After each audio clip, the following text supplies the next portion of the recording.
As I locked my apartment door in Boston's quiet suburbs, my best friend Lena's warning echoed. Skip Thanksgiving this year. That house holds no allies for you. Her words lingered sharp and true as I drove toward my childhood home, a place where love felt like a debt I could never repay. Welcome home, Nora. My mother greeted, her smile thin as frost, eyes sliding past me like I was a ghost. My father, buried in his newspaper, offered a curt nod, as if my arrival was a footnote. And my sister Elise, sprawled on the couch, thumbed her phone, ignoring my presence entirely. I held out my annual offering, a pumpkin pie baked with care, but no one reached for it. A mother took it silently, placing it in a shadowed corner of the table, like a relic to be forgotten. Dinner unfolded in a hush, heavy with unspoken truths. As I sipped my water, my gaze drifted to Elise, her indifference a mirror to the email I'd received last month from a stranger. A man claiming to be her fiancé, desperate and betrayed. Of his words gnawed at me, a silent plea I couldn't ignore. I set down my glass, napkin folded, and broke the stillness. We need to talk. All eyes turned. Father's brow creased. Elise sighed, annoyed. Who, a man claiming to be your fiancé, Elise, contacted me, I said, voice steady. He lent you a large sum, and now you've vanished on him. Elise froze, her spoon clinking against her plate. When a mother's gaze locked on me, not with shock but guilt, a confession she couldn't voice. Father leaned back, arms crossed. And, he muttered, the word a cold stone dropped between us. And, I echoed, hurt flaring. He emailed me at work. I've already paid back dollars and thousands of your debt, Elise. I slid a notebook from my bag, placing a payment record on the table. Bank transfers, dates, proof.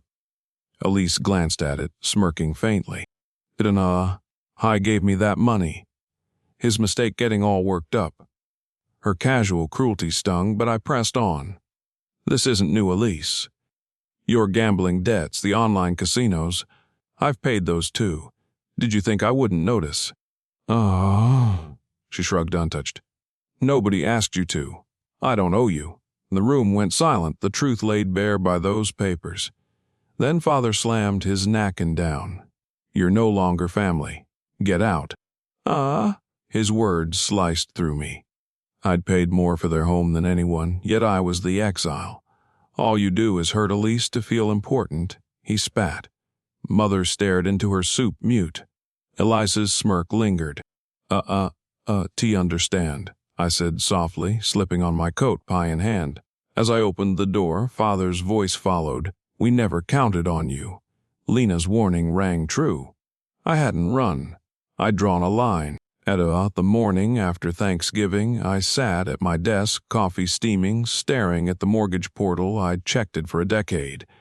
At 24, fresh from grad school, I'd co-signed their loan, believing it was my duty. You're the only one I can rely on. Mother had whispered, and I'd carried the weight. $2,000 monthly, unthanked, to keep their house afloat.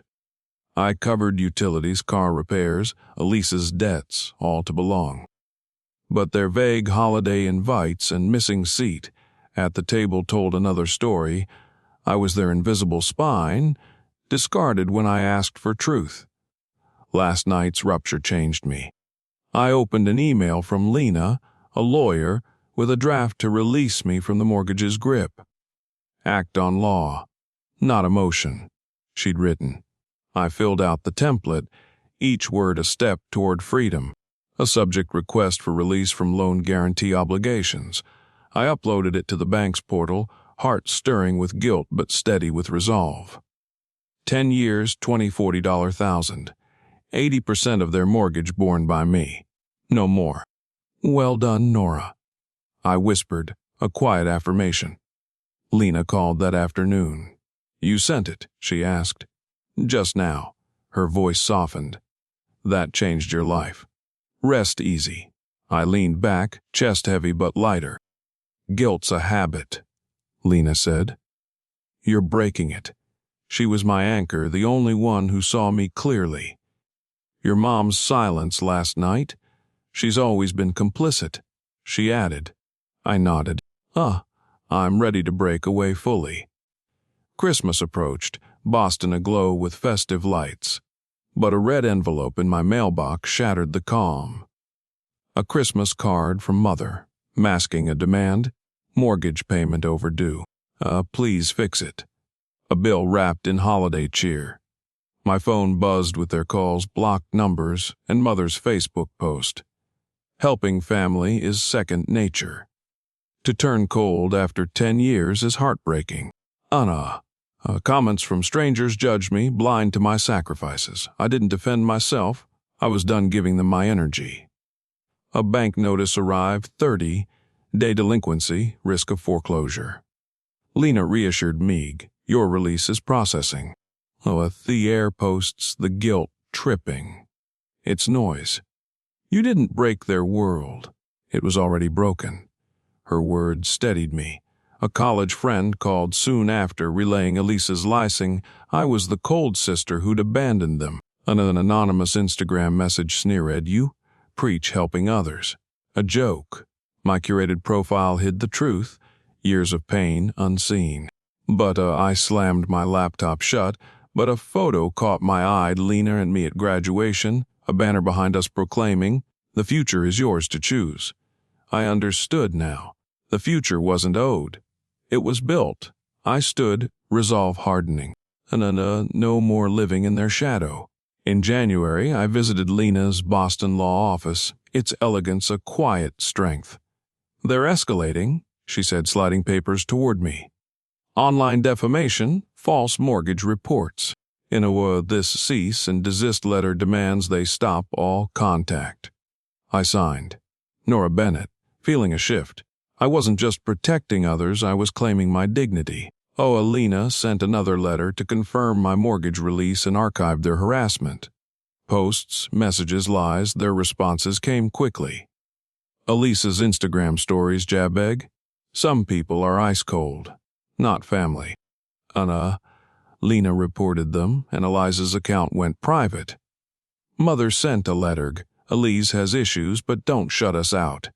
We're family. I told Lena, if we could worked it out, we wouldn't be here. Father's silence was his reply, as always. The law spoke where emotions failed. By July, I unlocked the door to my new office on a quiet Boston street. Phoenix Financial Freedom, a sanctuary for those rebuilding from ashes like me. Lena called, sensing my nerves. This path is yours, Nora. You're ready. I smiled, no longer the daughter chasing approval. I'd believed love was earned through sacrifice, but respect defined family, not blood. My company wasn't just a business. It was my rebirth. My first client, a woman in her 30s, arrived with divorce papers and tears. I don't know where to start, she said. Wherever you'd like, I replied, voice steady.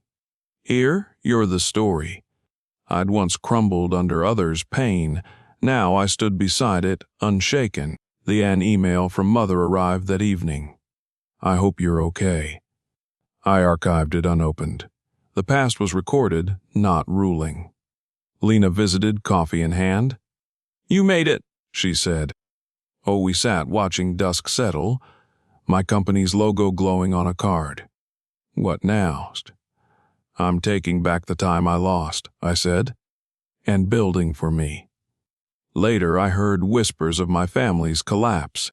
Their house was foreclosed, debts mounting. Father, jobless at 55, struggled with a fractured leg from a day labor gig. Elise faced lawsuits for her deceptions, her facade crumbled. They'd made their choices, reaping the consequences. I felt no sorrow, only freedom. My mission grew through Phoenix Financial Freedom, helping others. Wives, mothers, professionals. Break free from toxic ties. Their stories mirrored mine, fueling my purpose. Financial freedom was emotional freedom, a choice to live unburdened. I'd lost a family but gained a life, one I'd chosen.